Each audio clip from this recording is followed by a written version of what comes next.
একটা কাজ আছে বাইরে থেকে দেখতে যতটা সহজ, একটা ছোট বাচ্চা থাকলে সেই কাজটাই ততটাই কঠিন। কাজটা কি জানো? জামা কাপড় গোছানো। কারণ আমি এদিকে জামা কাপড় ভাঁজ করব, আর জায়াঙ্ক অন্যদিকে এসে আবার সব খুলে দেবে। তাই আজকের ভিডিওটা শুরুই হচ্ছে একটা ছোট্ট মিশন দিয়ে। জায়াঙ্ক জেগে থাকার আগেই কি আমি জামা কাপড়গুলো গুছিয়ে ফেলতে পারবো? অনেক দিন ধরেই জামা কাপড়গুলো এদিক ওদিক জমেছিল, অবশেষে সেগুলোকে কেচে শুকিয়ে নিয়েছি। এবার আসল কাজটা শুরু করলাম। অনেকে ভাবতে পারো জামা কাপড় কাচাটাই তো আসল ঝামেলা, কিন্তু আমার মনে হয় কাচা নয়, শুকনো জামা কাপড়গুলোকে আবার ঠিকঠাক জায়গায় ঢোকানোই আসল পরীক্ষা। আর সেই পরীক্ষার সময় যদি বাড়িতে একটা ছোট বাচ্চা জেগে থাকে তাহলে তো কোনো কথাই নেই।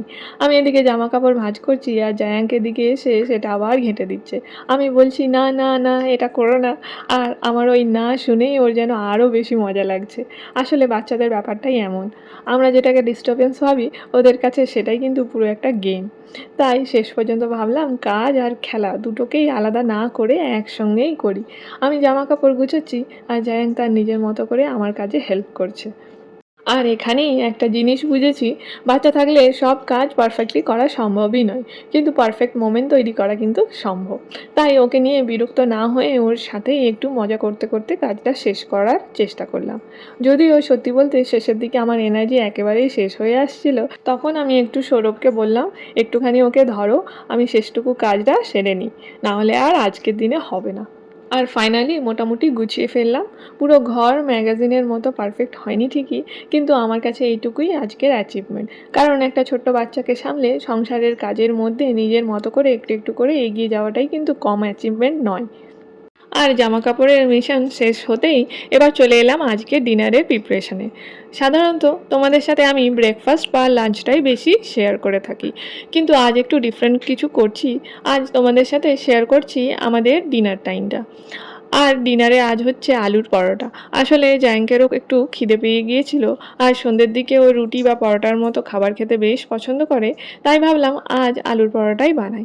তবে শুধু রুটি বা পরোটা দিলে তো আমার নিজের মনটাই শান্ত হয় না, ভাবি বাচ্চার পেটে ঠিকমতো কিছু গেল তো। তাই একটু স্টাফিং দিয়ে বানালে অন্তত নিজের কাছেও মনে হয় হ্যাঁ, আজকে ডিনারে একটু ভালো করে খাওয়ানো হলো। আর যেহেতু পরোটা বানাবোই, তখন ভাবলাম শুধু জায়াঙ্কের জন্য বানিয়ে আবার আমাদের ডিনারের জন্য আলাদা করে রান্না করতে আর কি দরকার আছে, একেবারেই সবার জন্যই বানিয়ে নিই। এই একটা জিনিস আমি ধীরে ধীরে শিখছি, সংসারে সব কাজ আলাদা আলাদা করে করলে কাজ কখনো শেষ হবে না। যেখানে সম্ভব সেখানে একটু স্মার্টলি ম্যানেজ করতে হয়।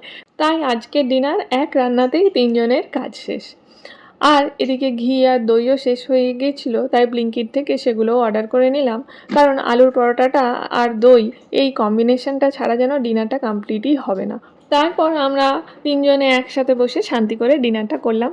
সারাদিনের ছোটো ছোটো কাজ, দৌড়ঝাঁপ, জ্যাঙ্কের সাথে মস্তি, একটু ক্লান্তি, সব কিছু শেষে এই একসাথে বসে খাওয়ার মুহূর্তটাই কিন্তু দিনের সবচেয়ে সুন্দর অংশ হয়ে যায়। আর জায়াং তো দই আর পরোটা পেয়ে একেবারে খুশি।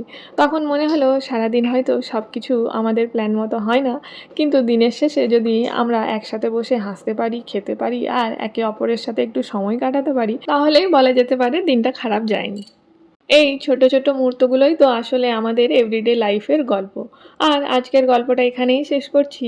পরের ভিডিওতে আবার দেখা হবে নতুন কোনো ছোট্ট গল্প নিয়ে। ততক্ষণ ভালো থেকো, নিজের যত্ন নিও। আর মনে রেখো, পারফেক্ট ডে না হলেও একটা সুন্দর দিন তৈরি করা যায়।